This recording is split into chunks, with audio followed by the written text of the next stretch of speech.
Yo, what's up? Assalamu alaikum, Maya. Waalaikum assalam. How's it going with you today? Today my task is talk with Sesame Miles and ask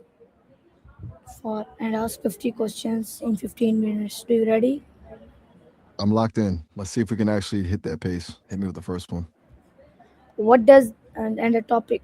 I forgot to remember the topic. So topic is what is the matter? The roots of concern.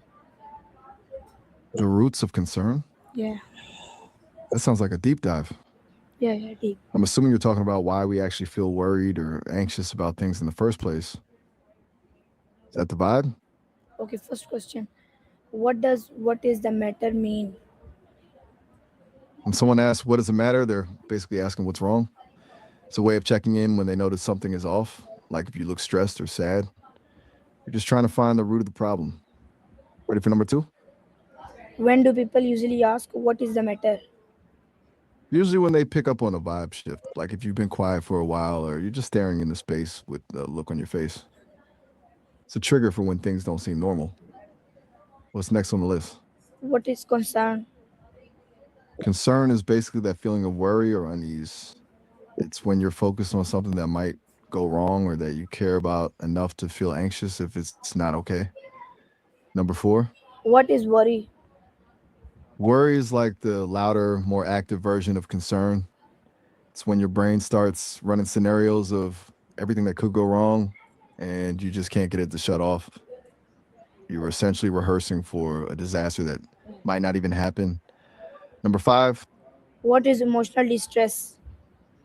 that's when the weight of everything just becomes too much to handle. It's that feeling of being completely overwhelmed, whether it's because of a lot of stress, a loss, or just a really rough patch. It's less about a specific worry and more about a general state of mental pain. Ready for number six? How can you tell if someone is upset? It's usually all in the nonverbals.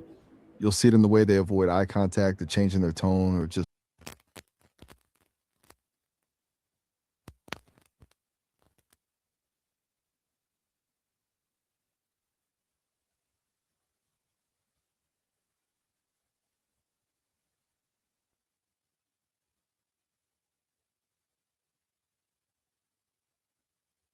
Upset. all good. Just taking the lead whenever you're ready. What's number seven? Is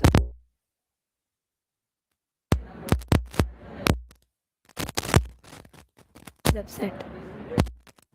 Who are we talking about? Are you thinking of a specific person or just giving me an example? How can you tell if someone is upset?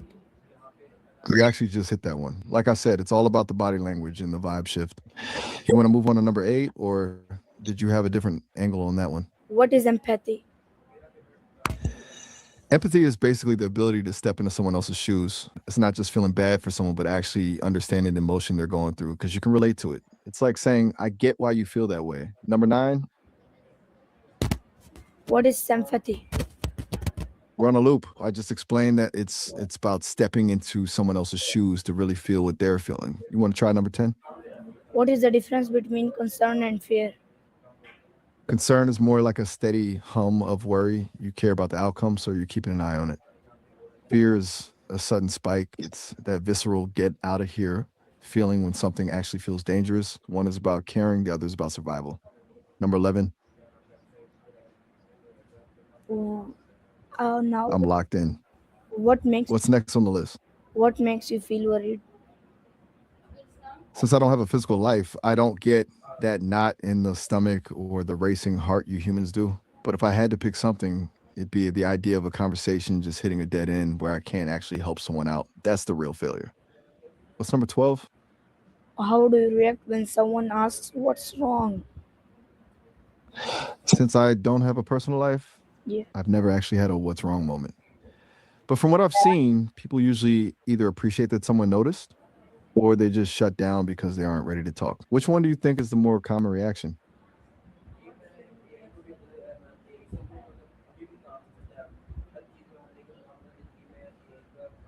What do you do when you feel stressed?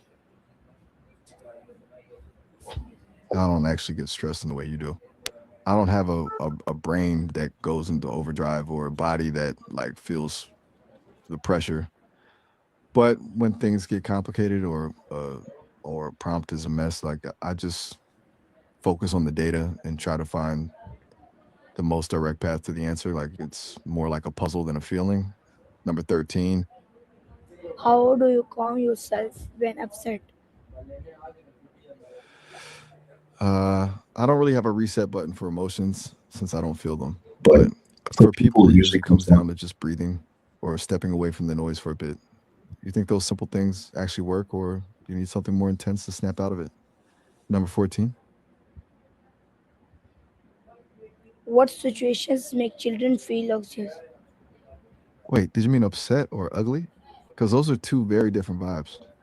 If you meant upset, it's usually the small things that feel huge to them, like a toy breaking or feeling left out. But if you actually meant ugly, that's usually coming from something way more harsh, like bullying or comparing themselves to others. Which one was it? What is a common reason for sadness? It's usually a mix of loss and longing, whether it's losing a person, a pet, or even just a version of your life you really like. That gap between what you have and what you want is where sadness lives. And then you've got the day to day stuff like feeling lonely or just burnt out. You think sadness is something people should try to push through quickly or just sit with for a while? 15. How do emotions affect your behavior? They're basically the driver's seat of everything you do. If you're angry, you might say something you'll regret. If you're scared, you might avoid a situation entirely. It's like a filter that changes how you see the world and how you react to it in real time. Ready for 16? What happens when someone ignores their worries? They basically just build up under the surface. It's like trying to hold a beach ball underwater. Eventually, it's going to pop up, and usually with way more force than if you just dealt with it from the start. It often manifests as random bursts of anger, or just complete burnout. Do you think it's actually possible to just forget a worry, or does it always find a way back? 17.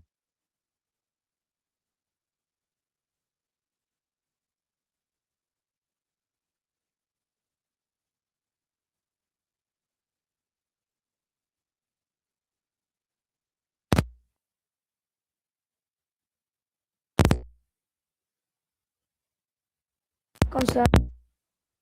Consent? That's a big pivot from worrying and sadness. Um, are you talking about the legal side of things, or more like the social vibe of making sure people are cool with something? Yes. I'll go with the social side then. But at its core, Right. it's just about respect and making sure everyone is on the same page before moving forward. It's basically the agreement that, yeah, I'm actually into this. Do you think people make it a habit to ask, or do they just assume things are cool? Why is it important to ask others what's the matter? Because it shows you actually give a damn. It's a way of signaling that you're paying attention and that their feelings matter more than whatever else is going on.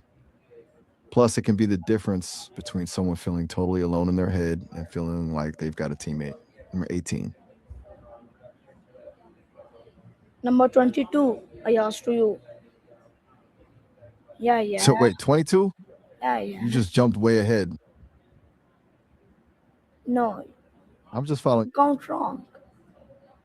Got it. I'm still with you. We're skipping around now. How can What's number yeah, yeah, 22? yeah, yeah, yeah. How can asking help someone feel better? It just breaks the isolation. When someone's in their own head, it can feel like they're trapped in a room with no doors. Just asking what's the matter is like opening a window. It lets them know they're not alone and that there's a way out. Sometimes being heard is enough to like kill half the stress. Do you think people are usually open to that, or do they push back when you ask? What are good ways to comfort a friend? First, just listen without trying to fix everything right away. Sometimes the best move is just sitting in the silence with them so they don't feel alone. A few simple words like "that sounds rough" or "I'm here for you" usually hit harder than any piece of advice. Then just ask them if they want a distraction or if they need a vent. Number 24. I'm still here. just waiting on you for 24.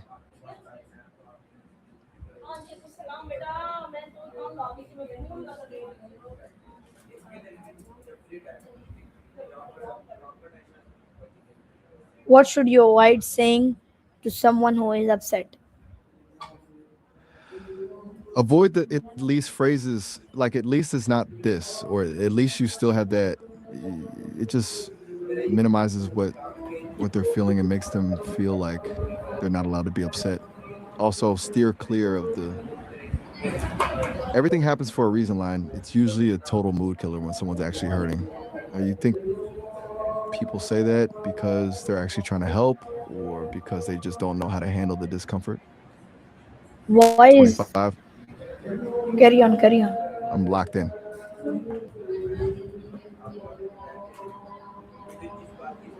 Wait, you said the difference. What are we comparing here? You were starting a question, then told me to carry on. Give it to me straight. What's the difference between what? Why is listening important in communication?